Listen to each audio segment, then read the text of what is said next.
फिलिस्तीन जो है इस्लामिक आतंक फैला रहा है। अरे फलस्तीन फैला रहा, फलस्तीन की जमीन को किसने कब्जा किया? यस। पहले और हमास पलटा कर अगर औरतों बच्चों को मार रहा है तो वो भी बर्बरियत है। जब जाम को थर्मामीटर से माप करेंगे तो थर्मामीटर ही आपका खराब हो चुका है। इस स्थिति में मोदी जी का थर्मामीटर काम नहीं कर रहा है। बिल्कुल काम नहीं कर रहा है। इजराइल के अस्सलामुअलैकुम दोस्तों, आज की इस वीडियो में हम पहले इलियास साहब की ओपिनियन को सुनने जा रहे हैं इजराइल और हमास के बीच में जो युद्ध हो रही है उसके ऊपर, और साथ ही साथ हम कुछ हिंदू भाइयों की भी ओपिनियन को सुनने जा रहे हैं, जिन ओपिनियन को सुनने के बाद आप यकीन मानिए कि आप हैरान रह जाएंगे। जी हाँ दोस्तों, क्योंकि ये हिंदू भाई लोग कुछ ऐसे ऐसे ओपिनियन दे रहे हैं जो सच के ऊपर बेस्ड है। तो चलिए हम इस वीडियो को देख ही लेते हैं बिना टाइम जाया करते हुए। आइए देखते हैं। इलियास साहब क्या कहना चाहते हैं इस पूरे मसले पर आप? देखिए, सबसे पहले इस्लाम का हुक्म अल्लाह रसूल अल्लाह का है कि किसी भी मासूम मर्द, औरत और बच्चे को ना मारा जाए। तो इजराइल ने जो 3 लाख से ज्यादा को मार दिया पिछले 70 सालों में फलस्तीनियों को, ये भी जो सो जुल्म और बर्बरियत है। और हमास पलटा कर अगर औरतों बच्चों को मार रहा है तो वो भी बर्बरियत है। दोनों को उसकी सजा मिलनी चाहिए। दूसरी बात, बाल्फोर डिक्लेरेशन के थ्रू अंग्रेजों ने इजराइल को, यहूदियों को लाकर फलस्तीन में बसाया। वही अंग्रेज जो 200 साल तक हम पर बर्बरियत से, बर्बरता से हुकूमत करके भारत को बर्बाद करे, वही अब फलस्तीनियों को बर्बाद कर रहे हैं इजराइल के थ्रू। तीसरी अहम बात, हर वक्त Israel international conventions, United Nations के रूल्स को तोड़ता है और हर वक्त ओस्लो एग्रीमेंट को तोड़ता है। 20 लाख से ज्यादा फलस्तीनियों का खाना पानी बंद कर उनको मारने की प्लानिंग जिनोसाइड पर उतारू है। और इसके लिए दुनिया का हर अच्छा देश निंदा कर रहा है इजराइल की, और जो जालिम इजराइल की मदद कर रहे हैं वो लोग बिल्कुल ही गलत कर रहे हैं। चौथी और आखिरी बात, महात्मा गांधी से लेकर वाजपेयी जी तक और वाजपेयी से लेकर नरेंद्र मोदी तक भारत का स्टैंड क्लियर है यूनाइटेड नेशंस में कि इजराइल ने फलस्तीन को मानना चाहिए, लड़ाई बंद करनी चाहिए, 2 स्टेट थ्योरी चलनी चाहिए। फलस्तीन अपनी हुकूमत करेगा जेरूसलम से लेकर अतराफ के इलाकों पर, और इजराइल तल अवीव से अपनी हुकूमत करेगा। ये चीज नेतन्याहू जैसी दरिंदगी वाले इंसान को समझ नहीं आ रही, और वो पूरी दुनिया को तीसरी। इलियास साहब मैं जानना चाहता हूं, एक आप ठीक है, आप एक आंकड़ा पेश कर रहे हैं कि वहां पर यहूदियों ने जुल्म ढाया है फिलिस्तीन पर, फिलिस्तीनियों पर, लेकिन जो घटना 3 दिन पहले हुई, क्या वही तरीका है? क्या वही तरीका है विरोध दर्ज कराने का? क्या करें यार, क्या उसी तरीके से निर्मम हत्याएं होनी चाहिए थे जिस तरीके से हत्याएं की गई, जिस बर्बर तरीके से सिविलियन पर अटैक किया गया, जिस तरीके से महिलाओं बच्चों को नहीं बख्शा गया? क्या यही तरीका है? देखिए, इजराइल हर दूसरे दिन मासूम बच्चों को, औरतों को मारता रहता है। कोई न्यूज नहीं बनती, कोई डिबेट नहीं होता, आप मुझे कभी भी नहीं बुलाते। हमास मारा है, आपने बुलाया, बात करने का मौका मिला।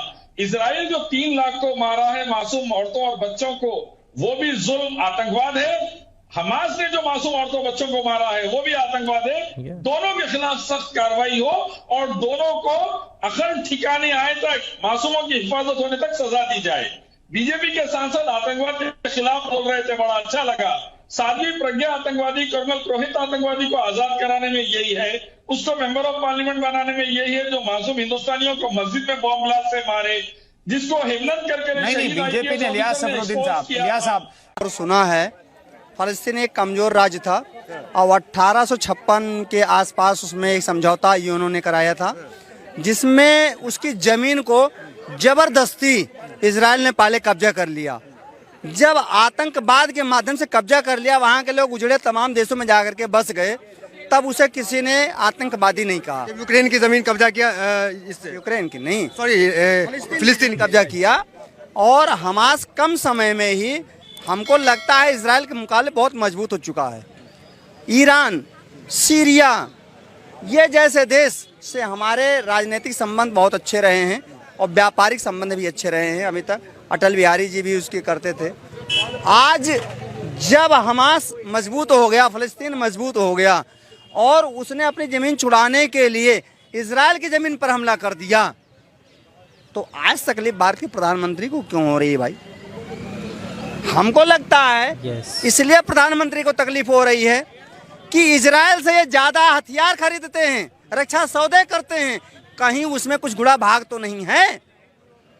ये देखने की जरूरत है कि हमारे प्रधानमंत्री मोदी को इजराइल के साथ खड़े नहीं होना चाहिए था। अरे यार, जो तकलीफ में होता है उसके साथ खड़ा हुआ हो जाता है, कि जो तकलीफ देता है उसके साथ खड़ा हुआ हो जाता है। और हमारे जो पुराने संबंध हैं उसको हम खत्म कर देते हैं क्या? अगर फिलिस्तीन जो है इस्लामिक आतंक फैला रहा है। अरे फलस्तीन फैला रहा, फलस्तीन की जमीन को किसने कब्जा किया?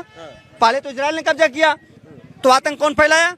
जो फलस्तीन की जमीन पर कब्जा किया कि वहां के लोग उजड़ करके विदेशों में भागने के लिए मजबूर हो गए, तो आतंक किसने फैलाया? पहले आतंक तो इजराइल ने पहले फैलाया ना। लेकिन जो मुख्य लड़ाई है पंडित जी, लेकिन पूरा जो देश है वो तो इजराइल के साथ खड़ा हो गया है। कौन देश खड़ा है? अमेरिका खड़ा हो गया है। अमेरिका तो किसी तरफ से, अमेरिका तो किसी का है ही नहीं, उसे तो हथियार बेचना खरीदना है, उसके अलावा और कोई काम है उसके पास में? इंडिया खड़ा हो गया। इंडिया इसलिए खड़ा हो गया कि मोदी जी चाइना से माल खरीद करके मेक इन इंडिया लिख करके और अरब कंट्री यूएई में जा करके ऐसे लोगों के साथ में व्यापारिक समझौता किए हुए हैं। और यूएई अरेबियन कंट्री आज अमेरिका उसके इजराइल के साथ खड़ा हुआ है। वो फलस्तीन के खिलाफ है, ईरान के खिलाफ है, सीरिया के खिलाफ है। तो ऐसी स्थिति में मोदी जी अपने बिजनेस फायदे को देख रहे हैं, हमारे देश की सुरक्षा, हमारे देश के बिजनेस को नहीं देख रहे हैं। ये बड़ा महत्वपूर्ण है। और मुझे जहाँ तक लगता है कि फलस्तीन में जो यरूशलेम है, यरूशलेम में मस्जिद अक्सा है, जिसमें इन्होंने कराया था कि उसमें ईसाई भी अपनी पूजा कर सकता है, उसमें पारसी भी कर सकता है, उसमें यहूदी भी कर सकता है और मुसलमान भी कर सकता है। लेकिन उसका आधिपत्य किसी का नहीं होगा, फलस्तीन का ही आधिपत्य होगा उस मस्जिद में। आज वो अक्सा मस्जिद बहुत बड़ी धनवान है और उसको कब्जा करने की नियत से, मुसलमानों के भी बड़ी धार्मिक बड़ा स्थल है। मैंने बताया ना, 4 लाख किबला कहा जाता है। मैं तो कह रहा हूँ 4 लोगों का है भाई, लोगों लेकिन मुस्लिम तो मेन मुस्लिम का ही है भाई। उसमें यहूदी का भी है, उसमें आपका पर्शियन का भी है, उसमें जो है क्रिश्चियंस का भी है। लेकिन उनको केवल नमाज पढ़ने, पूजा करने की छूट दी गई है, मिल्कियत पर कब्जा करने की नहीं छूट दी गई है। तो अब वो चूंकि उन्हें हमने बांटने की जगह दे दी, फलस्तीन ने उनको पूजा करने का मौका दे दिया और आज उस मिल्कियत को, उस संपत्ति को अपना हथियाना चाहते हैं, अपनी मिल्कियत बनाना चाहते हैं। फिलिस्तीन आजादी की लड़ाई लड़ रहा है। जी, आजादी की लड़ाई नहीं लड़ रहा है। आजाद जिस पर वो आजाद खत्म करना चाहते हैं, अपना कब्जा करना चाहते हैं, वो अपने अस्तित्व की लड़ाई लड़ रहा है फलस्तीन। अस्तित्व की लड़ाई लड़ रहा है फलस्तीन। स्वतंत्रता सेनानी बता रहे हैं जो लड़ाई फिलिस्तीन की तरफ, स्वतंत्रता संग्राम सेनानी है, वो स्वतंत्रता के लड़ता रहेगा। और देश, किसी भी देश के राजा का कर्तव्य होता है कि उस क्षेत्र में रहने वाले जितने भी नागरिक हों, सबकी रक्षा करना। वर्तमान परिवेश में अगर भारत की विदेश नीति को अगर टटोलेंगे, आज जब इस पैरे में जब जाम को थर्मामीटर से माप करेंगे तो थर्मामीटर ही आपका खराब हो चुका है। इस स्थिति में मोदी जी का थर्मामीटर काम नहीं कर रहा है। बिल्कुल काम नहीं कर रहा है। इजराइल के साथ 7 घंटे में खड़े होकर थर्मामीटर काम नहीं। हम कहते हैं कि 750 किसान दिल्ली के बॉर्डर पर मर गए, प्रधानमंत्री आवास से 9 किलोमीटर के दूरी पर मरे, प्रधानमंत्री आह नहीं भरते। यही हथरस में एक गरीब की बेटी 2 बजे रात में लकड़ी नहीं टायर से जलाती है, प्रधानमंत्री आह नहीं भरते हैं। यही कानपुर की घटना में जो स्थिति हुई 10 दिन पहले आपने देखा, प्रधानमंत्री आह भी नहीं भरते। यही देवरिया में 6 लोग अपने घर में मारे गए, प्रधानमंत्री का न ट्वीट आता है न प्रधानमंत्री मुंह से बोलते हैं।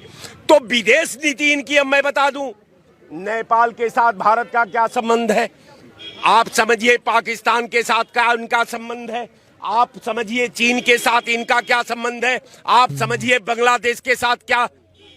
बस वही संबंध है साहब कि भारत का सिस्टम जिंदा है।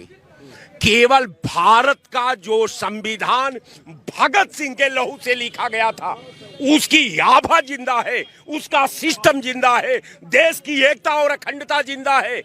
लेकिन अगर हम कहीं भूल गए, हम कहीं गुमराह हो गए, हम कहीं बट गए, तो नेशनल और इंटरनेशनल पॉलिसी पर आज जो हमारा दोस्त था वो भी हमारे निष्ठा को संदेह के घेरे में देखता है। हमारा एक ही दुनिया के अंदर दोस्त था, रसा, जो जब जब भारत की अखंडता को चुनौती मिली है तब तब भारत के साथ रसा खड़ा हुआ है, अमेरिका की तमाम साजिशों को बेनकाब किया है। तो मैं आपके चैनल पर कहता हूं कि प्रधानमंत्री जी अंतरराष्ट्रीय स्थिति अगर समीक्षा पर अगर कहीं आपको बोलना हो तो जरा अपने सलाहकारों को बदल लीजिए, उनको कह दीजिए कि आप पुनः समीक्षा कर लो। क्या कहना चाहिए, इजराइल के साथ खड़ा नहीं होना चाहिए? बिल्कुल नहीं, इजराइल के साथ खड़ा नहीं होना चाहिए प्रधानमंत्री। केवल जो हमारे नेहरू जी से लेकर के, अटल जी से लेकर के, नरसिम्हा राव से लेकर के सारी हमारी जो विदेश नीति रही है, जो लोग हमारे रहे, हमको उसके साथ खड़ा रहना। तो फिलिस्तीन के साथ है। तब बस हमको फिलिस्तीन के साथ खड़ा रहना।